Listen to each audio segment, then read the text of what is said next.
నీ కోరికలతోనే వెళ్ళుగాక, లేదు నిష్కామంగా వెళ్ళుగాక. దృష్టి ఎక్కడుంది? భగవంతుని పైన ఉంది. రుద్ధం కించిత్ సమాధాయ, పోతామయ్యా, నమస్కారం చేయలేము, ద్రోహం చేయలేము, భక్తి కూడా రాదు, ఇవ్వాలంటే ఇంట్లో మాకు ధనం కూడా లేదు, మరి ఆ భగవంతుని ప్రసన్నం చేసుకోవాలంటే పండు కాదు ఏదో అంటావేమో కాదు. రుద్ధం కించిత్ సమాచాయ క్షుల్లకం జలమేవవా అన్నాడు. అందువల్ల ద్రోహితో ఏంటిది నియమపూర్వకంగా ఎవరైతే జలాన్ని, క్షుల్లకం అంటే ఒక చేతితో, దీన్ని ఏమంటారు? దీన్నో అంజలి అంటారు, దీన్నేమంటే పురుషుడు అంటారా? పురుషుడు జలం ఇచ్చినప్పటికీ యోదత్తేనేమే నాతో, నియమంగా ఎవడు జలాన్ని ఇస్తా ఉంటారో అలాంటి వాడు. కన్నప్ప ఏం చేశాడండి? ఎంత భక్తి చేశారు? వ్యాధస్య, ఇది శంకర భగవత్పాదులు శివానందహరి చెప్తారు. మార్గావర్తిత పాదకా పశుపతి, కాలు చెప్పుతో దానిపైన ఉన్న మాలిన్యం తీసాడంట. పాత్ర లేదు పాపం, ఆ స్వర్ణముఖం ఉన్న నీళ్లు పుక్కిట్లో పుసుకొని తుపుక్కున ఉమ్మేసేసాడంట. కించిత్ భక్తిత మాంసం చేయడం, బాగా ఉందా లేదా అని కాల్చిన మాంసాన్ని రుచి చూసి రుచిన్నది పెట్టాడంట. ఇదైతే మనం ఒప్పుకుంటామా? మన ఆయన ఏం పెట్టాడు? చివరికి ఆయన పెట్టాడు కూడా మేము పెడతాం అనుకుంటాము. చివరికి కన్ను పోతే కన్ను తీసిస్తాం. మీరు ఏమంటే ఇవ్వగలుగుతారా? అక్కడ మాత్రం మనం తింటాం కాబట్టి, చేస్తాం కాబట్టి మనం ఇస్తే పోతుందిలే, ఆయన ఇచ్చాడు కదా అనుకుంటాం. కానీ కన్ను దగ్గరకు వచ్చే వరకు అది ఉట్టి మాటలే అనుకుంటాం. అవునా కదా? అందుకనే కించిత్ భక్త్యా తుష్యతి కేవలం నచగునైర్ భక్తి ప్రియో మాధవ అన్న. భక్తిని చూస్తాడే కానీ ఏం పెట్టాడో అతను చూడడు, ఎలా పెట్టావో చూస్తాడు. ఎంత పెట్టాడో ఆయన చూడడు. నీ లోపల భావన ఏంటిది? భావాన్ని చూస్తా. భావగ్రాహి జనార్దన నటు వస్తుగ్రాహి జనార్దన. భావాన్ని చూస్తాడే కానీ వస్తువును చూసేవాడు కాదు. వస్తువును చూసేవాడెవడు? జీవుడు. భావన చూసేవాడెవడు? దేవుడు. నువ్వే భావంతో ఇస్తున్నావు, ఏ భావంతో ఆయన దగ్గరికి వస్తూ ఉన్నావు, ఎలా చేస్తున్నావు చూస్తాడే కానీ ఏమి ఇచ్చాడు చూడు. ఎవరేం పెట్టిందండి? రుక్మిణీదేవి దేంతో తులాభారం చేయగలిగింది? చాలా ఉన్నాయి మనకు ఉపమానాలంతా కూడా. మరి మన దగ్గర ఏం లేదని వాపోవలసిన అవసరం ఏంటిది? భక్త్యా తుష్యతి కేవలం భక్తి చేతనే కావాల. భక్తి కలిగిన కూడు పట్టెడైనను చాలు. ఎంత మంచి పద్యాలండి చిన్నతనంలో మీకు నేర్పించిన పద్యాలు. ఇప్పుడు గాడిద మోసే పుస్తకాలు మోసపోతారు, దాని నీతి కూడా ఉండదు. పాపం పిల్లలంతా చస్తా ఉంటారు, బస్సులో పోతాను చూస్తా ఉంటాం. సుమతి శతకం అని, ఇంకా ఆ శతకం, ఈ శతకంలో భక్తి కలిగిన కూడు పట్టెడైన చాలు, గంగ గోపాలు గరిటడైన చాలు చెప్పారు కదా. ఇంతా కావాల్సిన అవసరం లేదు. మనకు రసరక్తాలుగా మారి ఆనందాన్ని, సుఖాన్ని, శాంతిని ఇచ్చేది ఏ వస్తువు కొంచెమైనా చాలు. అట్లాగే భగవంతునికి నువ్వు ఇంత పెట్టావని కాదు, ఎంత పెట్టావని కాదు, ఏమిచ్చావని కాదు, ఎలా పెట్టావని నేను చూస్తూ ఉంటారు. మనం ఇచ్చే వస్తువు ద్వారా భక్తి పోతా ఉంటుంది, అది కరిగిస్తుంది కానీ వస్తువు కరిగించదు. ఎందుకంటే సమస్త బ్రహ్మాండాలు ఆయనలో ఉంటే ఆయనకు మనం ఏం పెట్టగలుగుతామండి? ఆయన ఒకవేళ భగవంతుడు తినేట్టే అయితే ఈ రోజుల్లో ఎవరు నైవేద్యం పెట్టి మాకే తినడానికి పొట్టగలుగుతామని నీకెవడు పెడతాయని వాళ్ళు. అది తినడు కాబట్టి అందరు పెడతా ఉన్నాం. ఎందుకంటే మనకే వస్తుంది. దేవాలయం పోతే కొబ్బరి చిప్ప పోతుంది, మన ఇంట్లో కొట్టుకుంటే 2 ముక్కలు మనకే ఉంటాయి కదండి, చట్నీ తయారవుతుంది. అప్పుడు 4-5 సంవత్సరాల కింద ఏమో ఆ గణపతికి పాపం ఆకలి వేసిందో, వాళ్ళ అమ్మ పాలు వేయలేదేమో, పాలు తాగుతున్నాయి, అందరు పాలు పోసేసేసారు. అది తాగాడో ఎక్కడికి పోయినా తెలియదు, పాలు నీళ్ళు మొత్తానికి అందరూ నీళ్లు పోసారు ఆయన. ఎందుకంటే పాలు దొరకలేదు కదండి, ఇన్ని పాలు ఇన్ని పోసి అమ్మేసేసారు. ఆయన తాగాడంటారా? పోనీ తాగేవాడైతే ఎప్పుడు తాగాలి కదా, మరి అప్పుడే ఆకలి అయిందా? ఆయన వస్తువును గ్రహించడు, నీ వస్తువు ద్వారా వచ్చే భక్తిని మాత్రం గ్రహిస్తాడు. అందువల్ల భక్తి మనము ఆ వస్తువు ద్వారా అంతే. అందుకొరకే కదా నమస్కారం అంటే అర్థం ఏమి? పరోత్కృష్ట స్వాపకృష్ట జ్ఞాపన పూర్వకం కరశ్చర్య సంయోగానుకూల వ్యాపార నమస్కార అన్నారు. నాకంటే ఎదుటివాడు గొప్పవాడు, అతనికంటే ఏదో రూపంలో తక్కువ అని నమ్రభావంతో 2 చేతులను శిరస్సును వంచేది ఏదైతుందో నమస్కారం అన్నారు. అట్లాగే నవవిధ భక్తుల్లో కూడా ఏముంది? వందనం అని ఉందా లేదా? ఆ 100 ఊరికి భక్తితో నమస్కారం చేసినా, వందనం చేసినా ఆయన ప్రసన్నుడవుతామంటే ఇక పంచపక్ష పరమన్నాలు పెట్టమనేది పెట్టకూడదని ఎక్కడ ఉంది? నీ శక్తిని అనుసరించి చేయి, కానీ ఏదో రకంగా భక్తిని మాత్రం, నమ్రతను మాత్రం, సంస్కారాన్ని మాత్రం పెంచుకునేదానికి ప్రయత్నం చేసినప్పుడు అది ఎవరైనా కావచ్చు, ఎక్కడైనా కావచ్చు, ఎప్పుడైనా కావచ్చు, ఎలా అయినా కావచ్చు, మోక్షని పొందక ఉండలేడు. అందువల్ల నియమాది ఎస్తు కురివి తస్య ఎక్కడ రుద్ధం కించిత్ సమాదాయ క్షుల్లకం జలమేవ యోదత్తే నియమానసౌ తస్మై దత్తే జగత్. ఆయన తీసుకునేది ఏంటిది? నియమంగా ఇచ్చేవాడు నీళ్లు తీసుకుంటాడంట, 3 లోకాల్లో ఉండే సుఖాన్ని, భోగాన్ని ఇస్తాడంట. మోక్షాన్ని మాత్రం ఎవరండి? మోక్షాన్ని మాత్రం ఎవరు ఇవ్వాలా? ఇప్పుడు వెళ్ళిపోయారే అలాంటి మహానుభావులు ఇవ్వాల్సి. ఎందుకంటే మోక్షం అనేది జ్ఞానం చేత వస్తుంది. భగవంతుని యొక్క అనుగ్రహం కలిగితే 3 లోకాల్లో ఉండే భోగాలు వస్తాయి, కానీ మోక్షం మాత్రము రాదు. అది ఎవరు ఇవ్వరు, ఎవరు సొత్తు కాదు, గురు సొత్తే. మీరు ఏమని అనుకోండి, ఎక్కడికైనా వెళ్ళండి. అందులో ఎవరైతే నియమం ఇస్తా ఉంటారో వాళ్ళకు జగత్రయం 3 లోకాలను ఇస్తారంట. 3 లోకాలను తీసుకొని ఏం చేస్తారండి? 1 ఇల్లు, 2 ఇల్లు, 3 ఇల్లు ఉంటున్న వాడు సారీగా ఇల్లు పెద్దది అయిపోతే ఊడ్చుకోలేకపోతున్నా, 10 మనుషులు దొరకలేక 3 లోకాలు ఏం చేస్తారు? ఇప్పుడు 3 లోకాలు తీసుకుని మనకు ప్రయోజనంలే. ఒకవేళ ప్రయోజనం ఉందని తీసుకున్నా, ఎవరో ఒక బ్రాహ్మణికి 1000 గోవులను దానం చేశాడంట. ఊరికి వచ్చినాయి కానీ తీసుకున్న పాపం. ఇంటికి కొట్టుకొని పోయాడు. ఇల్లున్నది ఎంత, ఇంత, ఆ గుడిసె అంత. ఇచ్చేవాడికి బుద్ధి లేకపోతే తెచ్చుకున్నాడు, నీకు బుద్ధి లేదా? ఎక్కడ పెడతాను తెచ్చుకున్నాను. ఇంట్లో భార్య కోపం చేసింది. 3 లోకాలను తీసుకుని మనం ఏం చేస్తాం? అందుకనే కదా ఆయన 3 అడుగులు అడిగాడు. ఎవరు? వామనుడు. ఎవరిని? అయ్యా, కనీసం దాతనిరిగైన దానం అడగాల, 3 అడుగులు ఏం చేయాలి? నిల్చున్నదానికి కూడా కాదు, కూర్చున్నదానికి కాదు అంటే, నాకు వెనక ముందు ఎవరు లేరు, ఆ 3 అడుగులు నాకు కావాలన్నాడు ఆయన. అందుకొరకే తృప్తిని చెందని మనదు చక్కంబడునే సప్తద్వీపంబులకైనా అన్నాడు. తృప్తి లేకపోతే సప్త సముద్రాలతో కూడుకున్న మొత్తం భూమండలాన్ని ఇచ్చినా ఏం చేసుకుంటారా? తింటారా? తీసుకుపోతారా? పేరు తింటే ఎక్కువ, అరపావు తింటే తక్కువ, మధ్యలో తినేది నాకు రాదు. చెప్పండి. పావుసారి తింటే అజీర్ణం, అరపావు తింటే ఆకలి, మధ్యలో తినేది రాదు. ఇంకా ఎంత ఉంటాయి? ఏమి చూసుకొని నాకు ఇంత ఉంది అని భ్రమ చెందవలసింది తప్ప అనుభవించే వాళ్ళు ఎవరైనా ఉన్నారా? కోట్లు వేల కోట్లు సంపాదించి బ్యాంకులలో పెట్టిన వాళ్ళు బాంబు దెబ్బలకు ముక్కలై చచ్చిపోయారు. తీసుకోపోయారా? తిన్నారా? దానం చేశారా? చెప్పండి. బ్యాంకులు నిండిపోయారు. లక్షాధికారైన లవణమన్నమే గాని తర్వాత మీకందరికి తెలుసు. కానీ నా బంగారం పైన ఉన్న మోహం మాత్రము పోదు. కిలో 2 కిలోలని తెచ్చుకోవచ్చు ఫారెన్ నుంచి అంటే ముట్టగట్టుకొని వచ్చేస్తా ఉంటారు. లక్షాధికారైన లవణమన్నమే కాని బంగారం ఎవరు తింటారు? తింటే జీర్ణం అవుతుందా? అసలు తినగలుగుతారా? ఒకవేళ తినగలిగిన నెహ్రూ గారు ఏదో రేకులుగా చేసుకొని తిన్నారంటే, నీరుగా చేసుకున్నట్టు తిన్నా జీర్ణం చేసుకునే శక్తి కూడా ఉండాలి. అంతవరకు తింటావు. దానివల్ల ప్రయోజనం ఏంటి? శరీరంలో కాంతి పెరుగుతుంది, అంతే కదా. దాని చేత ఇంకేం చేసుకుంటావు? కానీ నీకు సుఖమో శాంతో కావాలంటే దొరకదు కదా. అందుకొరకే 3 లోకాలు ఇస్తాను సరే, కానీ ఏం చేసుకుంటావు? అయితే చెప్పేది ఎందుకంటే, నువ్వు అంత చిన్నది ఇచ్చినా గానీ నీపైన ప్రేమతో అంత పెద్ద ఫలాన్ని కూడా ఇస్తాడు అనేది మనం ఇక్కడ స్వీకరించాలి. ఇక్కడ భక్తి ప్రధానమే కానీ లోకాలు ప్రధానం కాదు.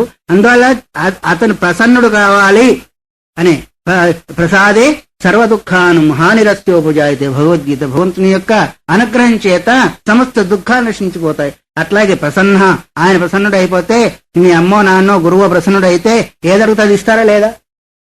ఏమిచ్చి ప్రసన్నం చేసినా చేయొచ్చుగాక, సేవ చేసి చేయొచ్చు, ఇంకోటి ఇచ్చి చేయొచ్చు, లేదు తీసుకొని చేయొచ్చు. మొత్తానికి వాళ్ళ ప్రసన్నులు అయితే దొరకందంటూ లేదు. వినే ఉంటారు కదా, ఏది కఠోపనిషత్తులో తవ ఏవాహ తవ నృత్యగ్రీతే, అంతిస్తాం ఇంతస్తాం నాయన. ఏది ఈ శరీరాన్ని జీర్ణింపజేసేవే తప్ప భోగాన భుక్త వయమేవ భుక్త. భోగాలు మనం అనుభవించలే, ఆ భోగాలు ఈ శరీరాన్ని అనుభవించాయి. కాలోనయాత వయమేవ యాత. కాలం పోలేదు, కాలంలో మనమే పోయాం. కాలో జగద్భక్షక. ప్రపంచాన్ని మనం అనుభవించడం లేదు, ప్రపంచంలోని వస్తువులు మనల్ని అనుభవిస్తున్నాయి. అందుకొరకే అన్ని పోతున్నాయి. కళ్ళు పోతున్నాయి, కాళ్ళు పోతున్నాయి, చెవులు పోతున్నాయి, అన్ని పోతా ఉన్నాయి. మనం ఏంచేటైతే మనం చెప్పినట్టు వినాలి కదా, ఉండాలి కదా, ఉంటున్నాయా? కాబట్టి 3 లోకాన్ని తీసుకొని ఏం చేస్తాడు? ఆ భావన కాదు ఇక్కడ. కొంచెం మనం ఏం చేసినప్పటికీ భక్తి యొక్క ప్రభావం 3 లోకాలని ఇస్తున్నాడంటే ఇంకా భక్తికి వశం కాంది ఏమి అనే దాన్ని సూచించే దాని కొరకు ఇక్కడ ఇవ్వడం జరిగింది. అందువల్ల తత్రాప్యశక్తో, నీకు జలం కూడా, ఎందుకంటే ఎండాకాలము కృష్ణానది కూడా పారడం లేదు, వర్షాలు పడడం లేదు, మాకే తాగడానికి నీళ్ళు లేవయ్యా, నీకెక్కడ తెచ్చిపోయాలని ఒకవేళ అనుకుంటావేమో, నీళ్ళు కూడా ఇచ్చేదానికి నీకు శక్తి చాలదేమో అని అలాంటి కూడా ఇంక తిరిగి వచ్చి నియమాన్ నమస్కారం ప్రదక్షిణ నియమంగా నమస్కారం చేయి. చెప్పుకున్నాము నమస్కారం అంటే అర్థం ఏమి? అష్టాంగము, పంచాంగము, త్రియంగము, ఏకాంగం అని నమస్కారం 8 రకాలుగా. అష్టాంగం అంటే సాష్టాంగ, శిరస్సు, కళ్ళు, చేతులు, కాళ్ళు బోర్ల పడుకున్నది ఏంటిది? అష్టాంగ నమస్కారం. పంచాంగ నమస్కారం అంటే అమ్మగారు చేసేది మోకాళ్ళ మీద పడుకొని నమస్కారం చేసేది. త్రియంగ నమస్కారం అంటే ఏంటిది? 2 చేతులు 1 తలకాయ. ఏకాంగం అంటే ఏది జాతకాలేదు, తలకాయ వంచం. ఇప్పుడు ఏంటిది అంటే, నా మాట వినకపోతే నేను ఎత్తిది వేస్తా, చెల్లి ఒకటి కదండి. ఇప్పుడు పూర్వకాలంలో మన భావాన్ని మన నమస్కారాన్ని సూచించే పద్ధతిలో వాళ్ళు నమస్కారం పెట్టారు కదా. ఇట్లా చేసి చూడండి, ఇలా చేసి చూడండి. మనం కూడా అంతే, ఒక రకమైన వస్త్రం ధరించినట్టయితే ఒక భావన ఉంటుంది, పైంటి వేసుకొని చూడండి, దోతు కట్టుకొని చూడండి ఎలా ఉంటుంది, మీకు అదే బోధిస్తూ ఉంటుంది, ఆ భావన మారిపోతూ ఉంటుంది. అట్లాగే వస్తువులు, స్థలము, ఆహారము, విహారము వ్యక్తి యొక్క సంస్కారాన్ని మర్చేదానికి ఆస్కారం అవుతుంది. అందువల్ల నేను కూడా ఇవ్వలేకపోతే ఏమంటున్నాడు ఆయన? నమస్కారం ప్రదక్షిణం, ప్రదక్షిణ నమస్కారం చేయి. యానికాని చ పాపాని జన్మాంతర్గతాని చ. ఇంకటేంటి దాని ముందు? పాపోహం పాపకర్మాహం పాపాత్మా పాప సంభవాత అహిమాం కృపయా దేవాసనాగత వత్సరా అని ఎవడో చెప్తా ఉంటే ఓ పాపాత్మ ఇటు రమ్మన్నాడంటే, నన్ను పాపాత్మ అంటావు, నువ్వే కదా ఇప్పుడు పాపోహం పాపకర్మ అన్నావు. ఏమన్నాడు ఆయన? నమస్కారం చేయ ప్రదక్షిణ తిరిగేప్పుడు పాపోహం పాపకర్మ తిరిగాడు. నువ్వు చేసిన పాపకర్మ పుణ్యకర్మ అక్కడ చేసింది. భగవంతుని పూజ చేయడం పాపకర్మ అండి, ఏం కర్మ? పుణ్యకర్మే కదా. మరి పాపోహం, భగవంతుని పూజ చేసేవాడు పాపాత్ముడా? చేసిన కర్మ పాపకర్మ. మరి ఎందుకు చెప్తున్నారు? ఎట్లా చెప్పిస్తున్నారు? పుణ్యోహం పుణ్యకర్మాహం పుణ్యాత్మ పుణ్య సంభవాలండి, అప్పుడు సరిపోతుంది. పాపాత్ముడు ఎప్పుడు కూడా పూజ చేయడు, భగవంతుడు ఎప్పుడు కూడా, భగవంతుని కర్మ ఎప్పుడు కూడా పాపకర్మ కాదు. అట్లయితే నువ్వు చేయనే చేయ. అందువల్ల పాపోహం పాపకర్మాహం అని అనేదానికంటే పుణ్యోహం పుణ్యకర్మాహం పుణ్యాత్మ పుణ్య సంభవ త్రాహిమా కృపయాదేవి, అప్పుడు సరిపోతుంది. లేదా ఆ శ్లోకం అన్నా మానేసేయండి. ఎందుకంటే నేను ఎప్పుడు పాపాత్మని అనుకుంటా, యద్భావం తదాసు దేవులు తిరుగుతావు. నేను పాపం అంటే నువ్వు పాపాత్ముడు అయిపోతా ఉంటావు, ఇంకా నువ్వు పుణ్యాత్ముడు అయ్యేది ఎప్పుడు? ఇంకా అందువల్ల ఆ శ్లోకానన్నా వదిలిపెట్టండి, లేకపోతే ఇట్లాగైనా మార్చుకోండి. పుణ్యోహం పుణ్యకర్మాహం పుణ్యాత్మ పుణ్య సంభవ త్రాహిమాం కృపయా దేవ శరణాగత వత్సల. ఆయన శరణాగత వత్సలండి. నువ్వు పుణ్యోహం అన్నా పాపం అనుకున్నా ఆయన ఎట్లాగో రసిస్తాడు. కానీ మన భావాన్ని శుద్ధం చేసుకోవాలంటే మరి అనుకునే నేను పాపాత్మని, దుర్మార్గుని, ఫలానా ఫలానా అనుకున్నాను అనుకుంటే నేను పాపాత్మ పుణ్యం చేద్దాం, ఈ శరీరం వచ్చేసి నేను పుణ్యాత్మని, ఇంకా పుణ్యం చేయాలని అనుకోకూడదా? ఎందుకు అనుకోకూడదు? అందుకొరకు నియమాన్ నమస్కారాన్ ప్రదక్షిణాన్ అన్నారు. నియమంగా ప్రదక్షిణ నమస్కారాన్ని చేయి. ప్రదక్షిణ చేయలేకపోతే ఉట్టి నమస్కారమైనా చెయ్యి. అభివాదనశీలస్య నిత్యం వృద్ధోపసేవినాం చత్వారి తస్య వర్ధంతే ఆయుర్విద్యా యశోబలం అన్నారు. ఏమన్నారు?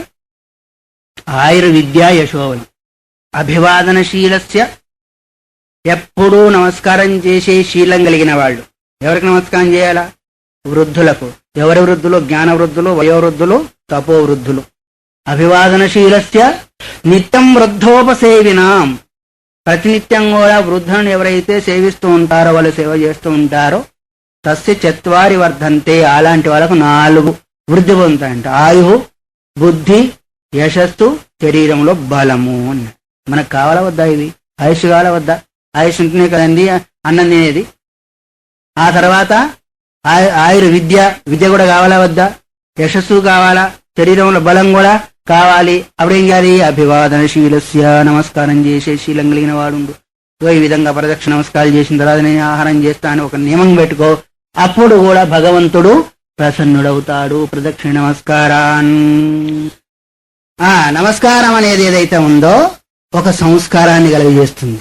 నమస్కారము సంస్కారం కలిగజేస్తుంది. ఆ సంస్కారం ఏదైతే ఉందో చిత్తశుద్ధిని కలిగజేస్తుంది. దాని ద్వారా సత్వశుద్ధి కలుగుతుంది. సత్వశుద్ధి ద్వారా సత్వ సంజాయతే జ్ఞానం. అందువరకు నమస్కారం కూడా చిన్న అభిమానం ఉన్నవాళ్ళు నమస్కారం చేయలేరు. అభిమానం ఉన్నవాళ్ళు అందుకొరకే దేహాభిమానస్య దేహాభిమాన పాసేన చిరం బద్ధోసి పుత్రక. దేహమే నేననే అభిమానము, నేను ఇంతటి వాడిని అంతటి వాడిని ఉన్నా, నాకు ఇంత ఉంది అంత ఉన్నా అనుకున్నవాడు ఎదుటివాడికి నమస్కారం చేయాలంటే వాడి అభిమానం అడ్డొస్తూ ఉంటుంది. అందువల్ల వాడేం కావాలో అది అవుతుంది.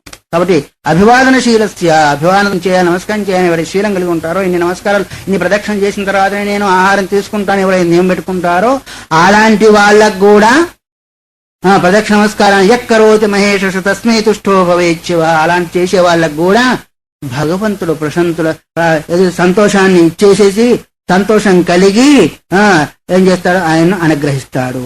ప్రదక్షిణ సశోక్తి. ప్రదక్షిణ చేయాలంటే నా కాళ్ళు వంగడం లేదు, నడుము వంగడం లేదు, ముసలి వాళ్ళమయ్యా మేము అక్కడ చేస్తామయ్యా అని ఒకవేళ అడుగుతా. ఇంతవరకు నీళ్లు అనుకున్నాం, నీళ్లు కూడా ఇవ్వలేకపోయాం, ఇప్పుడు ప్రదక్షిణ చేస్తే చాలన్నాడు. ప్రదక్షిణ కూడా చేయలేకపోతే అప్పుడు ఏం చేయాలా? ప్రదక్షిణ సశక్తోపి. ప్రదక్షిణ కూడా నువ్వు చేయలేకపోతే శాంతే చింతయే శివం. ఒక దగ్గర కూర్చోండి. శాంతం అంటే శాంతం హృన్మానసం మనః. శాంతం అన్న హృత్ అన్న మానసం అన్న మనః అన్న మనస్సుకి పేరు. కాబట్టి ఒక దగ్గర కూర్చుండి ఆ మనసులో చింతన చెయ్యి అన్న. ఒక రకంగా చెప్పాలంటే ఇప్పుడు చెప్పుకున్న వాటికంటే కూడా ఇది చాలా ఉత్తమోత్తమైంది. మిగతా వాటిలో ఏదైతే ఉందో మనసు బహిర్గతం అవుతుంది, అసక్తత వస్తుంది, ఆయాసం వచ్చేస్తుంది, రకరకాల మనం చేయవచ్చు చేయలేకపోవచ్చు. కానీ ఈ మనస్సులో చింతన చేయడం ఏదైతే ఉందో బహిర్గతమైన వస్తు వాహనాదులు వ్యక్తులు కనిపించనందువల్ల ఇతర సంస్కారం లోపలికి పోదు. ఒకవేళ లోపల సంస్కారం ఉంటే ఉండొచ్చుగాక, చింతన చేస్తే చాలు. ప్రదక్షిణ చేయకపోవచ్చు, నీళ్ళు ఇవ్వకపోవచ్చు, నాకు నైవేద్యాలు పెట్టకపోవచ్చు, పూజ చేయకపోవచ్చు, కింద చింతన చేస్తే చాలు. శివశివ అను, రామరామ అను, కృష్ణ అను, వగర వగర అను. అందువల్ల ప్రదక్షిణ సశక్తోపి స్వాంతే చింతయేచ్ఛవం. ప్రదక్షిణ కూడా చేయలేకపోతే అదే కదా ముఖ్యం కావాలండి. జై చింతాయాం అనే ధాతువు చేత ధ్యానం అనేది ఏర్పడి. చింతన అంటే అర్థమేమి?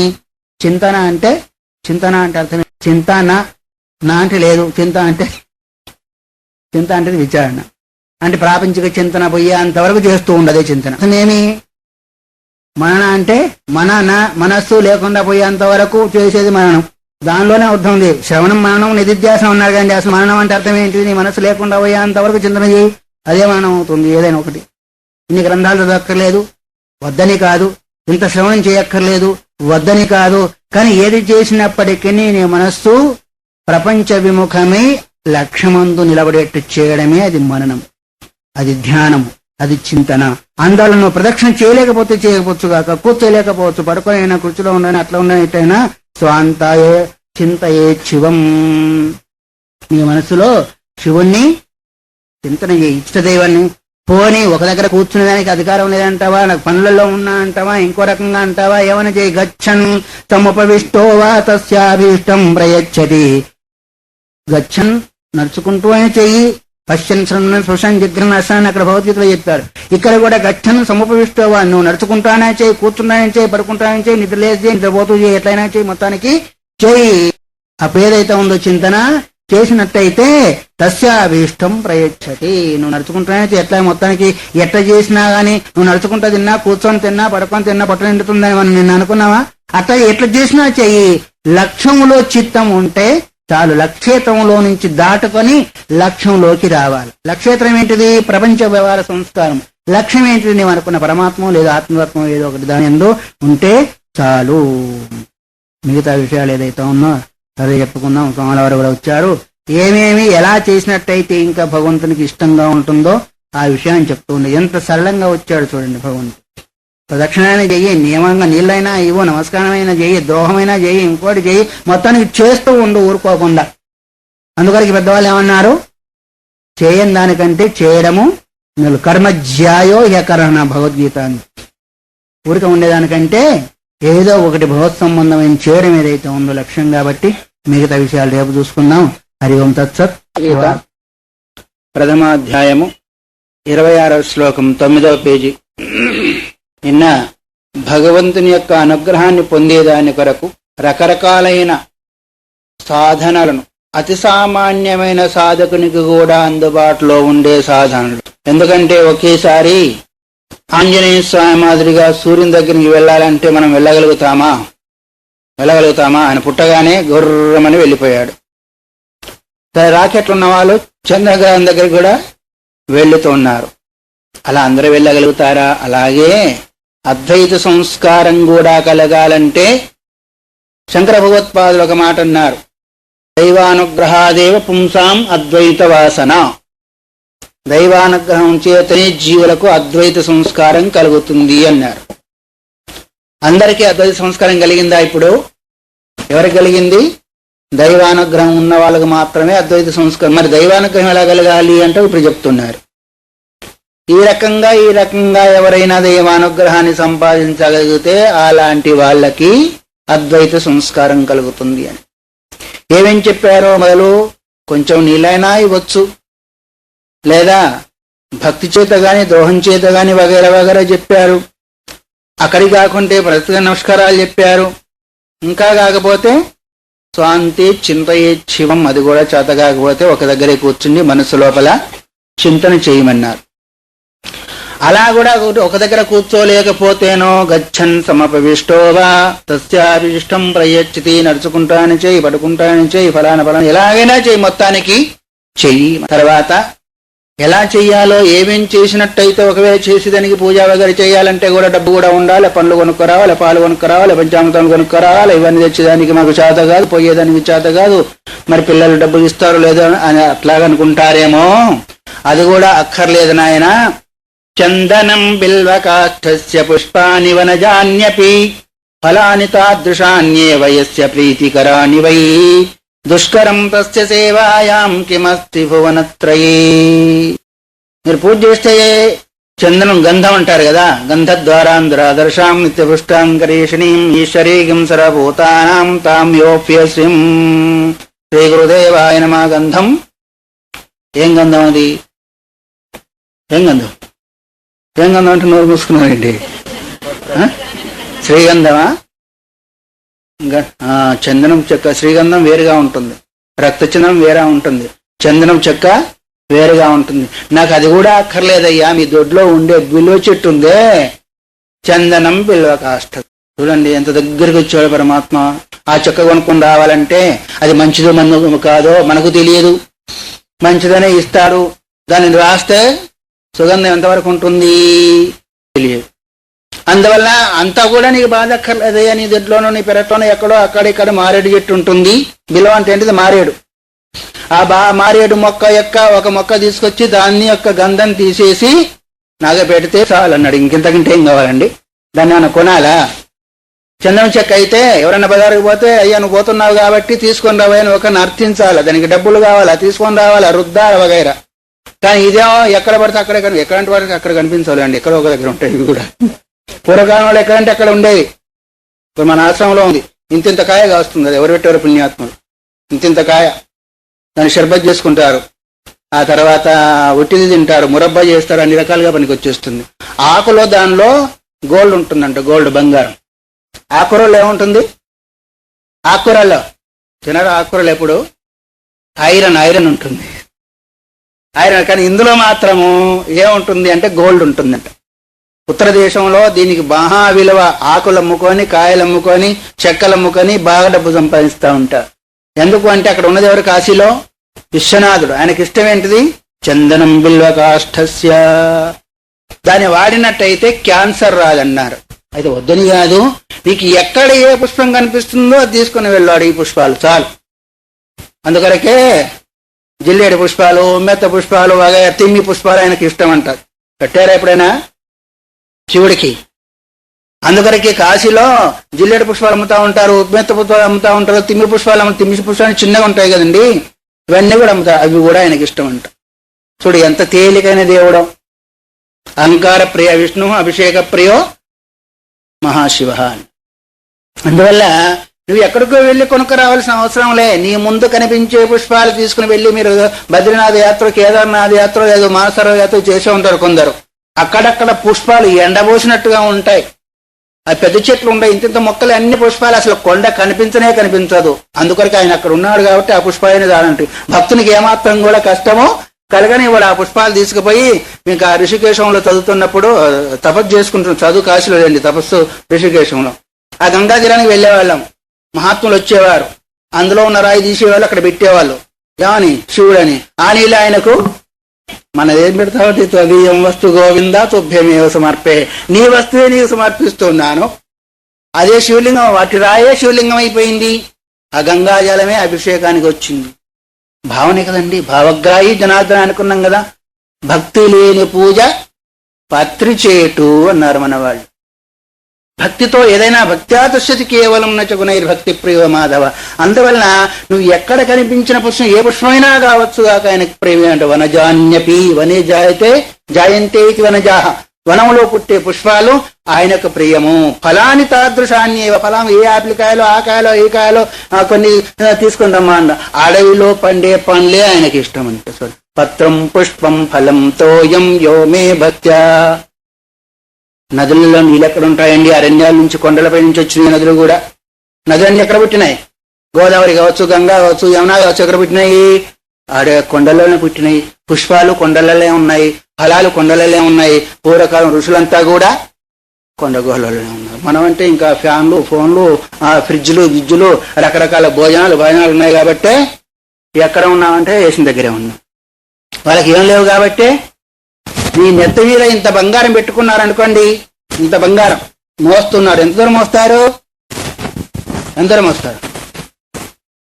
అయ్యా స్వామి బరువుతుంది, కొంచెం దించి అక్కడ పెట్టారు అంటారు లేదా? మరి ఇంత బంగారమే అది, కానీ బరువు మోయగలుగుతారా? మోయాలని ఉంటుందా? మెడలు పోతా ఉన్నాయి, ఇట్లా వంగిపోయింది. బంగారం మీద ఆశ, ఈ బంగారం పాడైతే పోతే నా మెడలు పోతున్నాయి, టపక్కలు అక్కడ పెట్టేస్తాం. ఏమైంది? బంగారం మీద మమకారము నీ ప్రాణం మీద పిలితికొచ్చేసింది. బంగారం కావచ్చు, ఇంకోటి కావచ్చు, నీ అందుకనే ఆత్మనస్తు కామాయ సర్వం ప్రియం భవతి. ఇన్ని ఉన్నాయి కాబట్టే, అన్ని సౌకర్యాన్ని చూస్తున్నాం కాబట్టే. మరి పూర్వకాలం మలయాసన్నారు వాళ్ళంతా కూడా సాయంత్రం అయిందంటే జిబ్బు అని దోమలన్నీ ముసురుకునేయంట. కుడతా ఉంటే ఓర్చుకుని తప్పు చేశారు కాబట్టి ఇప్పుడు మనం అనుకుంటాం. మనం దోమలు వచ్చేస్తే ఆ దోమ తరగట్టుకొని ఈ ఫ్యాన్లు వేసుకొని, ఆ ఫ్యాన్లు వేసుకొని, అటు వేసుకొని, ఇటు వేసుకొని, మొత్తానికి ఆ జపం పూర్తి అవుతుందో లేదో నిద్ర మాత్రం. అందుకరకే వాళ్ళు మహానుభావులు అయ్యారు. అందుకరకే మనం ఎక్కడున్నామో, అందుకరకే ఓర్పు అనేది మనకు రావాలి అంటే సౌకర్యాలను తగ్గించుకోవాలి జపధ్యాన సమయంలో. లేకపోతే అది అయ్యేది కాదు. మనం ఎంత సౌకర్యాలు చేకూర్చుకుంటామో అది నిద్రకు సమర్థనానికి దారితీస్తుందే కానీ జపధ్యానాలు జరిగేది కష్టం. జరగవని కాదు, జరిగే ఇంకొక దగ్గర లేని దగ్గర మనకు చాలా కష్టం అవుతుంది. అందుకొరకు ఏకరూపంలో మనం ఎప్పుడైతే శరీరానికి అలవాటు చేస్తామో అప్పుడు మనకు జపధ్యానాలంతా కూడా సక్రమంగా జరిగేదానికి అవకాశము ఉంటుంది. అందుకొరకు ఫలాన్ని తాదృశాన్యేవ యస్య ప్రీతికరానివై. పత్రాలు అవే, ఫలాలు అవే, పుష్పాలు అవే. దుష్కరం తస్య సేవాయాం కిమస్తి భువనత్రయే. అందువల్ల మూడు లోకాల్లో దొరకంది ఏముంటుంది? భగవంతుని యొక్క సేవ ఇలాగా చేయాలి అంటే పుష్పాలు దొరకకుండా ఉంటాయా? పండ్లు దొరకకుండా ఉంటాయా? ఆకులు దొరకకుండా ఉంటాయా? నా భువనత్రయ, మూడు లోకాల్లో కూడా దుష్కరం ఏది కాదు. కానీ అదే ఇంకో రకంగా పూజ చేయాలంటే రకరకాలైన కష్టాలు పడతాం. ఒక పూజ జరగాలంటే, పొద్దున్న జరగాలంటే రేపు పూజ అనుకుంటే ఈ రోజు నుంచే రకరకాలుగా చేస్తూ ఉంటాం, అన్ని తయారు చేస్తూ ఉంటాం, ప్రసాద నైవేద్యాలు తయారు చేస్తూ ఉంటాం. చివరికి వచ్చే వరకు ఇటు పుష్పాలు వేస్తూ ఉంటాం. ఎవరు చూస్తున్నారా లేదా, ఎవరు వస్తున్నారా లేదా, ఇంత తయారు చేసి పని దుంపదగా చిత్తం శివుని మీద భక్తి ఎక్కడ ఎట్లా కలవేయాలి? ఇప్పుడు భగవంతుడు ఇంత ఖర్చు పెట్టి చేశాను నేను, భగవంతుడు అనుగ్రహం కలగలేదు అని మళ్ళీ ఏడుస్తూ కూర్చుంటాం. అవునా కాదా? అందుకే కదా రాణి రాసమని రామకృష్ణ పరమహంస దగ్గరికి దర్శనానికి వెళ్ళిన తర్వాత కావాల్సిన మాట వచ్చి తప్పమని చెప్పదంపేది చేశాడు. అక్కడే మంత్రిదే ఉన్నాడు. ఏంటి రాణి చంపదే చేశాడు? ఏం లేదు. ఏంటయ్యా ముసలాయన ఎందుకు వచ్చావు? ఏమో ఆమెను అడుగు, నన్ను అడుగు. కానీ తప్ప నాది కొత్త చెప్పులు ఈరోజు తెచ్చుకున్నాం, బయట పెట్టి వచ్చాం, ఎవడెత్తుకపోతున్నా అనుకుంటున్నా. ఆయన మహానుభావుడు గ్రహించాడు కాబట్టే చెంపదెబ్బ వేశాడు. ఎట్లా తెలుసుకోగలిగాడు? తపశక్తి. మన మనసు ఎక్కడుంది? చెప్పుల మీద. ఎక్కడికి వెళ్ళాము? పరమాత్మ స్వరూపాన్ని, పరమేశ్వరి జగన్మాతను తన ఆయుధంలో పెట్టుకున్న మహానుభావుని యొక్క సాన్నిధ్యానికి వెళ్ళాం. కానీ మనం ఏం చేశాం? కొండను దవ్వి ఎలకను పెట్టాం. ప్రయోజనం ఏముంది? ఇంత ఖర్చు పెట్టి చేస్తున్నాం. అందుకొరకు చిత్తశుద్ధలే నిశివ పూజలేలరా విశ్వకాది రామ వినరవేమ. నీకు అవన్నీ వస్తువులు ఉండనీ లేకపోనీగాక నీ చిత్తం శుద్ధమై కృష్ణార్పణమని ఒక్క తులసీదళం పెట్టింది రుక్మిణీదేవి. అంత బంగారం కంటే ఎక్కువ తూగిపోయింది. బంగారం గొప్పదైందా? భక్తితో ఇచ్చిన తులసి. అందుకొరకు పత్రం అన్నారు. యోమే భక్త్యా ప్రయచ్చతి అన్నాడు. కానీ అహంకారంతో సమర్పించడం లేదు. నేను ఇంత ఇస్తున్నాను, ఒకరు చూడాలి అనే భావంతో ఎప్పుడైతే చేస్తామో నీ భక్తి తగ్గిపోయింది. అందులో పత్రం పుష్పం ఫలం తోయం యోమే భక్త్యా ప్రయచ్చతిని భగవద్గీత ఎందుకు చెప్పింది? పత్రమైనా ఇవ్వు. ఎవరిచ్చారు? ద్రౌపది దేవి ఇచ్చింది. అంత ఎంగిల్ది అది కూడా. పుష్పం ఎవరిచ్చారు? గజేంద్రుడు. ఫలం ఎవరిచ్చారు? చెప్పండి. నేను చెప్పాను. ఆయన వాడు అమ్మయ్య చెప్పింది కాబట్టి విన్నారు, చెప్పారు. నీలో